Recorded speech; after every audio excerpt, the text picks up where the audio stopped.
Hi there, friend. I'm Morve Iconus from Lead Life Well, and today I want to talk with you about the topic of conflict. In my work with leaders, professionals, and entrepreneurs, by far the thing that comes up the most often is conflict. Difficulties in relationships, difficulties between leaders and their people, difficulties between the different people on a team, right? So today I want to take a look at conflict through the lens of both personality and complex trauma. So the first lens of personality, as someone who is DISC certified, that breaks down personalities down into 4 categories. And while none of us is just straight up D, I, S, or C, we're usually a combination of those. The way that we handle conflict seems to be pretty predictable, right? So when we're in conflict, we're actually under a good deal of pressure in those moments. We feel the tension of those moments. And so when we're under pressure or in the midst of a conflict, the D actually becomes very demanding, domineering, direct, forceful, aggressive, and gets all the more task focused. In other words, doesn't really seem to care too much about the people in the situation. And if you wanted to sum it up, when they're in conflict, their tendency is to attack. And we know that attacking actually doesn't resolve any conflict. It actually puts fuel on the fire, right?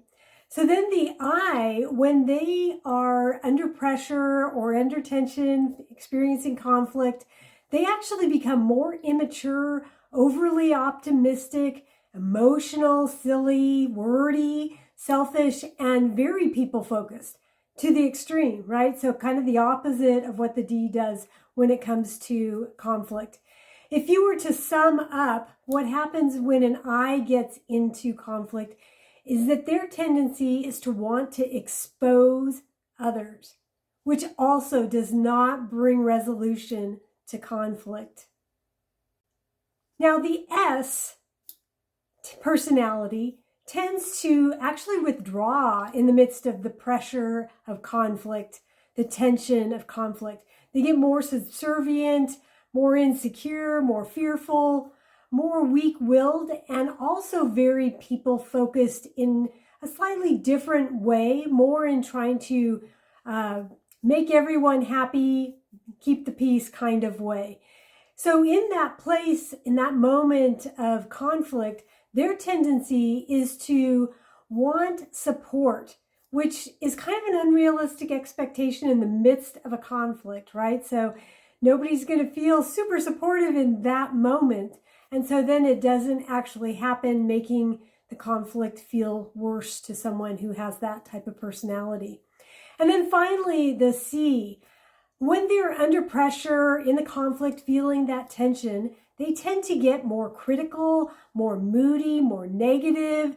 They tend to worry, they're contemplative, and they also get very task focused.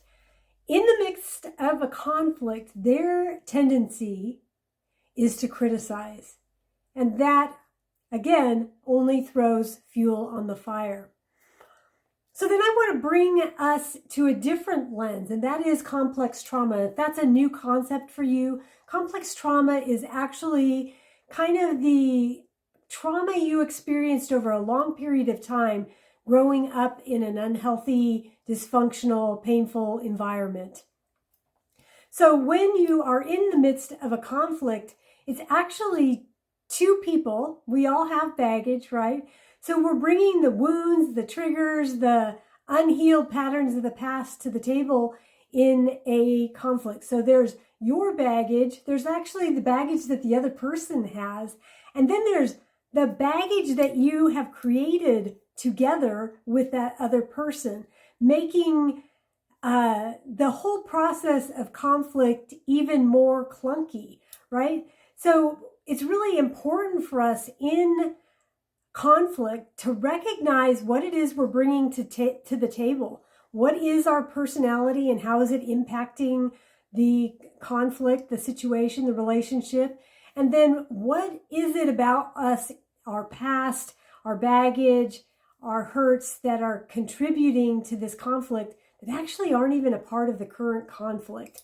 So if you're intrigued and would like to know more about how personality and complex trauma play into conflict, I encourage you to check on the links below and see how you can learn to be more conscious in those moments and allow yourself to get so triggered so that you can respond in healthier ways. Oftentimes in conflict, we actually have imagined the hurt, right? It isn't actually happening the way we might perceive it to be. And we have to learn how to step back and get really honest with ourselves about what's really happening. And sometimes that's not possible to do on your own. You may need someone else to help you through that. Like I said, that's a big aspect of working with clients is helping them deal with some of those relational tensions at work and at home. So I would love for you to subscribe to my channel. And if you haven't already, share this video with someone else who might benefit from it. Have a fantastic day.